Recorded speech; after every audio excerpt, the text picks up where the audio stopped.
Bonjour à toutes et à tous et bienvenue sur ma chaîne YouTube pour une toute nouvelle vidéo de révision à destination des élèves de la classe de troisième. Il s'agit d'un chapitre d'enseignement moral et civique qui s'intitule Les valeurs, les principes et les symboles de la République française. Je vous souhaite un bon visionnage. Les valeurs de la République française sont les trois éléments de la devise républicaine de notre pays, à savoir liberté, égalité, fraternité. Ces trois valeurs sont des critères que notre société se donne comme idéal à atteindre ou à défendre, et les Français y sont très attachés. Ce sont ces valeurs que notre pays met en avant face aux différentes attaques terroristes de ces dernières années. Tout au long de ce chapitre, nous allons tenter de répondre à la question suivante. En quoi les symboles, les valeurs et les principes de notre République marquent-ils notre vie de citoyen? Dans une première grande partie, nous allons voir que les symboles de la République française permettent d'avoir un sentiment d'appartenance à notre pays. Le drapeau tricolore est un des symboles de notre République. Il apparaît durant la Révolution française. Le bleu et le rouge sont les couleurs de Paris, et donc du peuple, alors que le blanc représente le roi. L'alliance de ces trois couleurs est donc le symbole d'une France unie.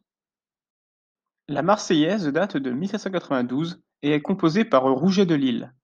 Ce chant, devenu hymne national en 1879, a ses paroles affichées dans les établissements scolaires. Ne pas respecter l'hymne national est considéré comme un délit d'outrage et peut donner lieu à une amende. Marianne est la figure choisie pendant la Révolution française pour représenter la liberté et la République. Elle porte un bonnet phrygien, celui des esclaves affranchis durant l'Antiquité. Le buste de Marianne est présent dans toutes les mairies de France. Les mots liberté, égalité, fraternité constituent la devise de notre République, qui est un de nos symboles. Ces valeurs unissent les Français. Elles sont notre fierté et nous représentent partout dans le monde. Le 14 juillet, c'est notre fête nationale.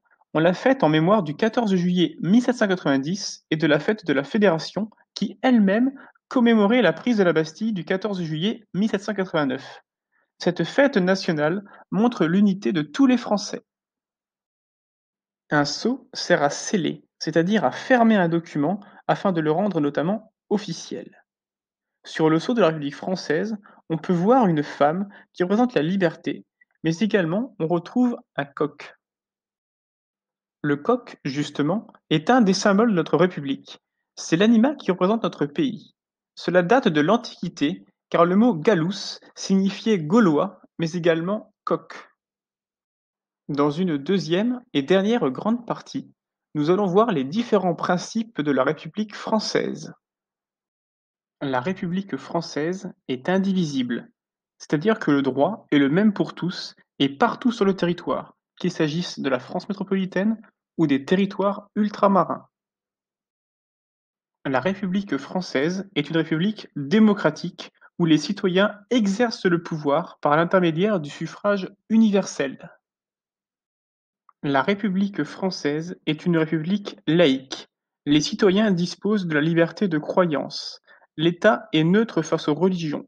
Tout cela existe depuis la loi de séparation des Églises et de l'État qui date de 1905. Enfin, la République française est une république sociale. Chacun contribue à la cohésion sociale en aidant les plus démunis et en finançant des domaines importants comme l'éducation ou bien encore la santé. C'est pour cela que nous payons tous des impôts. Récemment, deux nouveaux principes sont apparus dans la République française. Il y a notamment l'égalité entre les hommes et les femmes, mais également le respect de la charte de l'environnement.